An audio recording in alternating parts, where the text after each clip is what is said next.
Hello everybody, welcome to WhatCulture Gaming. I'm Scott, joined by Si. Hello. Si, my friend, we have a bit of insider info on the likes of the Resident Evil Netflix show. Now, this show was cancelled 6 weeks after it first appeared on Netflix, but you've been talking to someone close to the production, and you've got all the scoops left, all right, the and centre. scoops. All of the scoops. I sat down recently with Kevin Lingenfelser, who's the visual effects supervisor on the show for First Aid Spray podcast, which I also do on the side.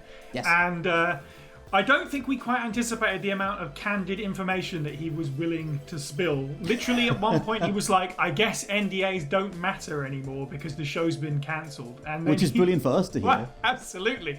And then he just went for it, and we were all kind of in shock.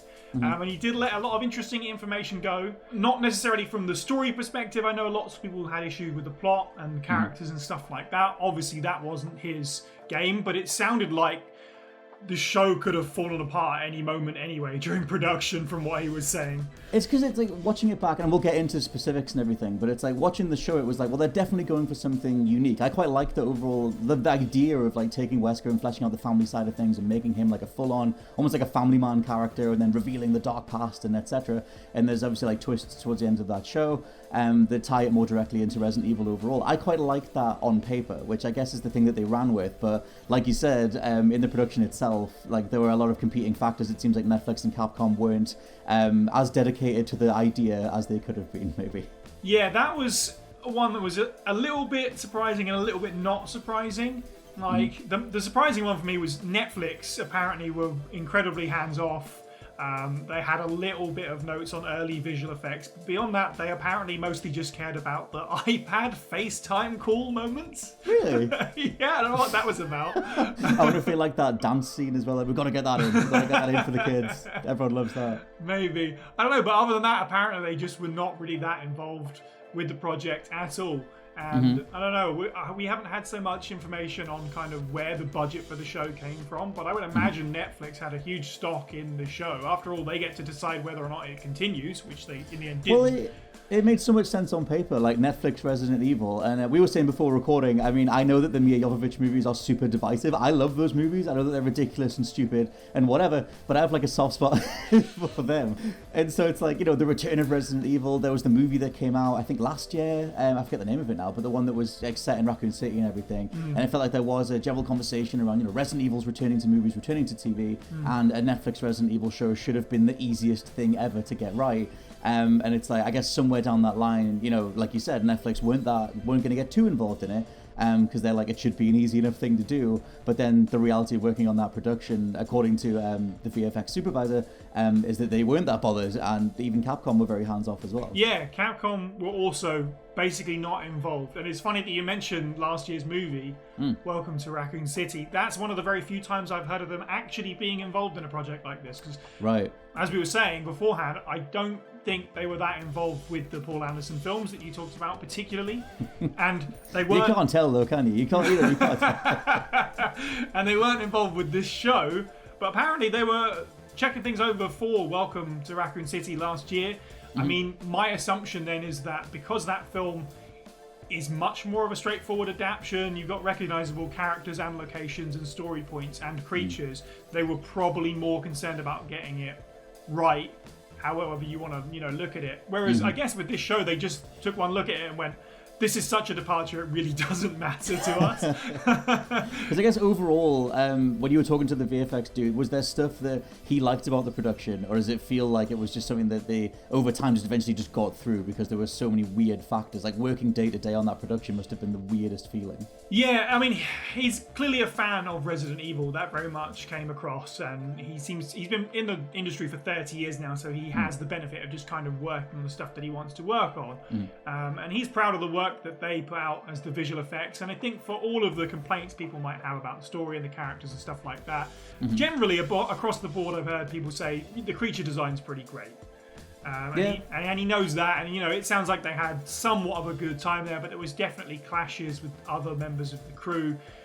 Certain directors in particular, he didn't name names, but he pretty much near enough. You know, issues that they had where they would storyboard something for the visual effects, and then the director would just throw that out and film something else. And then so the budget for the visual effects, and it's already a visual effects heavy show, starts ballooning and ballooning and ballooning, and he was telling multiple stories about giving advice for the way things should be shot, and then being turned around and being like, "Oh, can you fix this?" Which is not great. We did it wrong. Can you come back in and fix this? The thing is, like, yeah, if you talk about the elements that worked, like, it kind of is the visual effects. It definitely, I liked all the future timeline stuff. I like the look of all that. And it has, like, a much bigger scope to it, a much bigger, like, production feel than just the sort of, the kind of the one location feel of the, I guess you got a couple locations in the past, like the high school and the Umbrella Corporation and everything. But it feels like the future had more of a defined, like, open world, almost Resident Evil Apocalypse vibe. In terms of the movie stuff. And it feels like at least they got that side of it right. So it seems like the VFX side of it was solid. It's just that whatever they were working to, they just didn't have much of a reference point in that regard. Like, it didn't come together in terms of, we are nailing this story, because you have competing factors, whether it's on the directing side, trying to make it more unique, then that kind of clashes with Netflix, that kind of clashes with Capcom, but then they were in and out of the production in itself anyway. Yeah, speaking from what he said, this is not what he said, but what I gauge from it is it sounds like a lot of people weren't on the same page. Right. Like, it seems like there wasn't a particularly clear identity, and this is something that he called out, and I think we all caught the same kind of wind of, is when they kind of announced the show, they did it via those cast photos. It didn't particularly scream Resident Evil. Everyone took it as, this is a family drama show, and that's definitely an element of it, but it was a weird way to approach a new Resident Evil show. Well, overall as well, like, that could have been one of its greatest strengths. Like, I mean, we said before recording, like, I like the idea of the setup of this dude is potentially Wesker, it's the Wesker family, and we're gonna, like, spend some time with them, and then you reveal all the other stuff that ties into the main canon. Like, for me, the best episode is when you get the full reveal of that stuff, and you go back to the, RE2 style timeline stuff. Like, there's a way to do that. I guess that, like I said, on paper it was ambitious, but it was just like, it just took so long to get there. Like, it takes, like, in terms of a season-long, the actual pacing of the whole show, for me, it took way too long to get there. But I think you were more positive on it than I was overall anyway. And I guess, like, do you want to see someone try this idea again, or do you think it's best to just stick to the source material? My point of view with Resident Evil in general is that at this point, being around 25 years, there's so many different kinds of Resident Evil that you can keep trying. You should be able to keep trying new things with it, and if it doesn't pan out, then that's a shame. Maybe we'll try again next time. So I'm always open-minded to them trying something new. With this show, there were things I liked. There was a lot of things I didn't like. So it was very much a mixed bag. I can't necessarily defend it. You could have fun with it. I mean, I remember when Josh started watching it, he was having quite a lot of fun with it. And I didn't mind that at the beginning, like I said, I was in that headspace of like, let's see how this goes. And it was just as each episode rolled on, that you've kind of got standard Netflix runtime where it's just, it feels a bit like padding, etc. And then over time, it was like, oh my God, this thing, it's like not going anywhere until right near the end.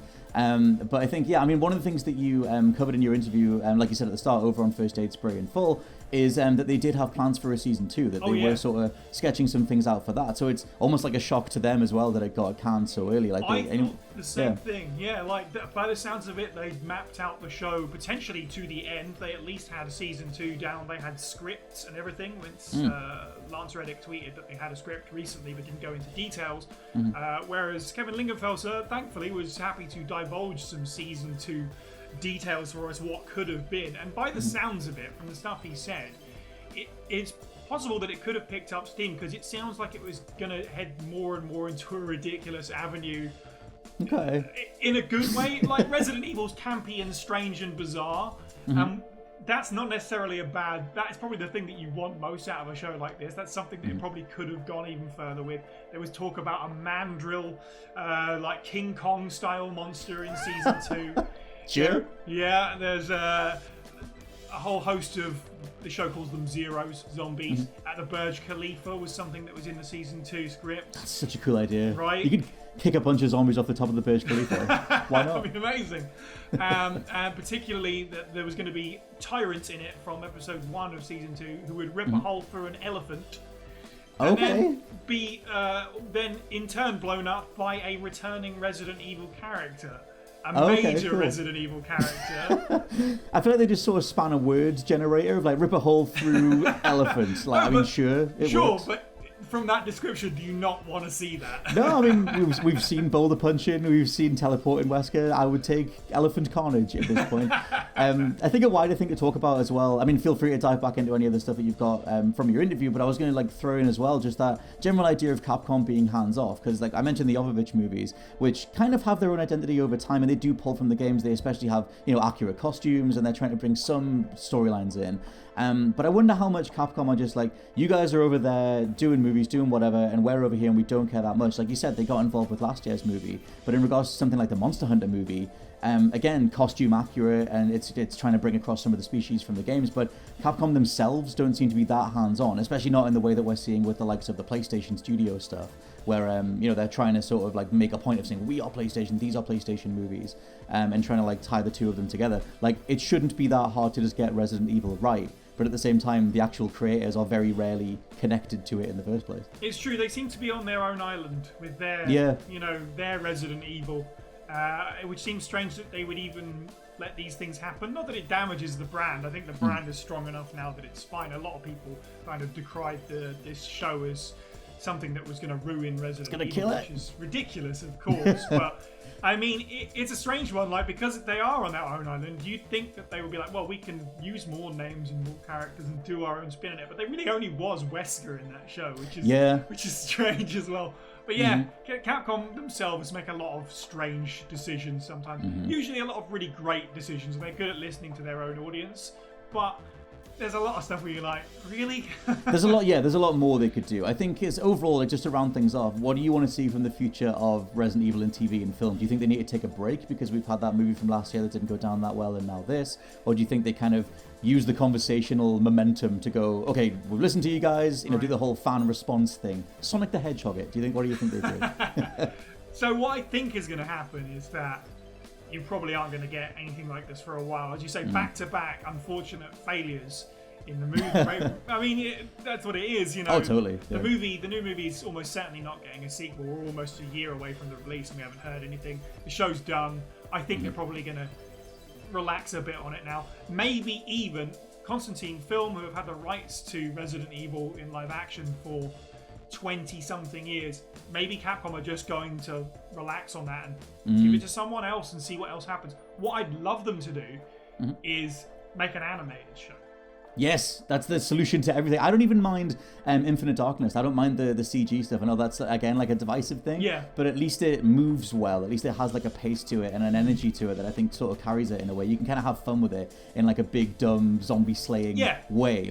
It ticks that box. But, I mean, for me, things like Castlevania have been absolutely immaculate. That's the prime example, isn't it? Yeah, and it's they sort of, showed how, and again, that's Netflix. And it's there's a way to do that stuff. I don't know if anime is just the nearest adjacent thing to video games in terms of action and over-the-top choreography, but it hasn't steered us wrong yet. I mean, the Dota anime is pretty solid, Dragon's Dogma is pretty solid. There's a lot more that they could do if they decided to go full anime in that direction, yeah. But yeah, let us know what you think down in the comments below. What do you think of the Resident Evil show? What do you think of the new information? Did it come as a surprise? And what would you like to see from the future of Resident Evil in TV form and film? For now, I've been Scott from WhatCulture.com, joined by Sai. Thanks, everyone. We'll catch you next time. Goodbye.